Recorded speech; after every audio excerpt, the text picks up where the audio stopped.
அடியேன் ராமானுஜதாசன். அனைவருக்கும் வணக்கம். இன்னைக்கு நம்ம ராமானுஜ நூற்றந்தாதியில 20வது பாசுரம் பார்க்கலாமா? ஆற பொழில் தென் குறுகை பிரான் அமுத திருவாய் ஈரத்தமிழின் இசை உணர்ந்தோர்கட்கு இனியவர் தம் சீரை பயின்றுய்யும் சீலம் கொள்நாத முனியை நெஞ்சால் வாரி பருகும் ராமானுஜம் எந்தன் மாநிதியே. சந்தன சோலைகள் நிறைந்த திருக்குருகூரில் அவதரித்த குருகை பிரான் இயற்றிய அமுதமான திருவாய்மொழியின் ஈரம் காயாத தமிழில் இசையை இப்பூவுலகில் அனுபவித்தவர்கள் பலர். அவர்களின் இனிய குணங்களை நினைக்கும் நாதமுனிகளை தன் நெஞ்சில் வாரிப்பருகும் ராமானுஜனே எனக்கு அழியாத செல்வம். இனி யாதவ பிரகாசரிடம் இருந்து வெளியேறிய ராமானுஜர் என்ன செய்கிறார் என்பதை பார்ப்போமா? வாருங்கள். வருத்தமுடன் இருக்கும் மகனை பார்த்த தாய், என்னடா ராமானுஜா, ஏன் வருத்தமுடன் இருக்கிறாய்?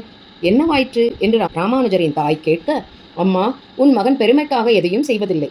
அந்த சோழ மன்னனின் மகளை குணப்படுத்தியதிலிருந்து குருவிற்கு என்னை பிடிக்கவில்லை. எதற்கெடுத்தாலும் தர்க்கம் குதர்க்கம் இப்படியே என்னிடம் பழகுகிறார். என்னால் இனி அவரிடம் வேதாந்தம் கற்க இயலாது என்றார். ராமானுஜா, நீ மிகவும் பொறுமைசாலி. இத்தனை நடந்தும் நீ அவரிடம் செல்வது எனக்கும் பிடிக்கவில்லைதான். இனி நீ அங்கு போக வேண்டாம், நம் கச்சி நம்பியை போய் பார் என்றாள் தாய். ராமானுஜரும் திருக்கச்சி நம்பிகளை சென்று அங்கம் பூமியில் பட சேவித்தார். நம்பியும், வாப்பா ராமானுஜா, எழுந்திரு, உனது கல்வியெல்லாம் ஒழுங்காக போய்கொண்டிருக்கிறதா என கேட்க, நம்பியே, கற்பதற்கு எனக்கு விருப்பம், ஆனால் எனக்கு கற்பிக்க என் குருவிற்கு விருப்பம் இல்லை. அதுவும் போக தினம் தினம் ஒரு குறை சொல்லி குதர்க்கமாக பேசும் அவரிடம் இனி போவதற்கு என் மனமும் இசையவில்லை என்றார். ராமானுஜா, நீ எதிலும் அவசரமாக முடிவெடுக்க மாட்டாய். உனக்கு குருவாக இருக்க அவருக்கு அதிர்ஷ்டமில்லை. உன்னை வரதன் தன் அருகிலேயே வைத்துக்கொள்ள நினைக்கிறானோ என்னவோ. நீ உன் தீர்த்த கைங்கரியத்தை நாளை முதல் நிதானமாக செய்யலாம் என்றார் நம்பி. நம்பியே, அதை நான் கட்டாயம் செய்வேன். எனக்கு நீங்கள் குருவாக இருக்க வேண்டும், இதுவே என் விருப்பம் என்றார் ராமானுஜர். உடனே நம்பி, நானோ வைசியன், நீயோ பிராமணன், நான் எப்படி உனக்கு குருவாக முடியும்? நான் கல்வி கற்றறியாதவன். உன்னை விட வயதில் மூத்தவன் என்ற ஒரு தகுதியை வைத்து உனக்கு குருவாக முடியாது. நான் தொண்டன் மட்டுமே, நீயோ தலைவன் ஆகும் தகுதி உடையவன். அப்படி இருக்க நான் எப்படியப்பா உனக்கு குருவாக முடியும் என்றார். நம்பியே, எது கல்வி? மெய்ப்பொருள் எனப்படுவது எது? எம்பெருமானே மெய்ப்பொருளாவான். அவனுக்கு தொண்டு செய்யும் தங்களை போன்றோரே மிக சிறந்த ஞானி ஆவார்.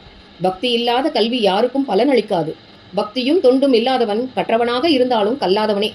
எது ஞானம், எது இன்பம் என்று உணர்ந்தவனே கல்வி கல்லாதவன் ஆனாலும் கற்றவனாக கருதப்படுவான். அடியேனை பொறுத்தவரை தங்களுக்கு இணையான ஞானமுடையவர் இங்கே எவரும் இல்லை. ஆகையால் என்னை நீங்கள் சீடனாக ஏற்க வேண்டும் என்றார் ராமானுஜர். நன்றாக சொன்னாய் ராமானுஜா. எது ஞானம் என்பதற்கு நீ அழகாக விளக்கம் கொடுத்தார். அவனன்று எதுவும் இல்லை என்பதே உண்மையான ஞானம். மெத்த படித்தால் உன் குருவை போல் கர்வமே மிஞ்சும். என்னை நீ குருவாய் ஏற்பது எனக்கு கிடைத்த பரிசு என்றார். நம்பியே, பேரொருளாளன் உம்மைத்தான் தேடி உம்மிடமே பேசுகிறார். என்னிடமா பேசுகிறார்? இன்னும் ஞானத்தினை தேடி அலைய விடுகிறானே. அவனுக்கு தெரியும் கைங்கரியம் செய்வதில் யார் சிறப்பாக செயலாற்றுவான் என்று. இங்கே உங்களிடம் குருவாக கேட்கும்படி அனுப்பி வைத்தவனும் அவனே என்றார் ராமானுஜர். இங்கே காஞ்சியில் இப்படி இருக்க அங்கே திருவரங்கத்தில் ஆளவந்தாருக்கு ஏற்பட்டிருக்கும் ராஜபிளவை நோயால் மிகவும் அவதிக்குள்ளாகி கஷ்டப்பட்டு கொண்டிருந்தார். அவரை சுற்றி அவரது சீடர்கள் வருத்தமுடன் நின்று கொண்டிருந்தனர்.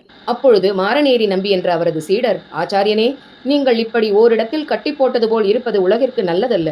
கல்லாய் இருப்பவனுக்கு இந்த நோய் வரலாம். நீங்கள் ஓடினால்தான் நாங்கள் வாழ முடியும். அதனால் அடியேனின் வேண்டுகோளை நீங்கள் ஏற்க வேண்டும் என்றார். ஆளவந்தார் என்ன வேண்டுகோள் என்பது போல் பார்க்க, என் போன்றோருக்கு உமது கடாட்சமே தேவை. அரங்கனின் ஆசீர்வாதம் கிடைக்காமல் போனாலும் ஒரு நஷ்டமும் இல்லை.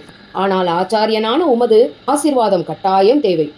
அதனால் உமது கடாட்சமாக இந்த நோயை அடியேனுக்கு தாருங்கள் என்று சொல்ல, சுற்றி நின்ற அனைவரும் அவரை வியப்புடன் பார்த்தனர். மேலும் அடுத்த பகுதியில் பார்ப்போம்.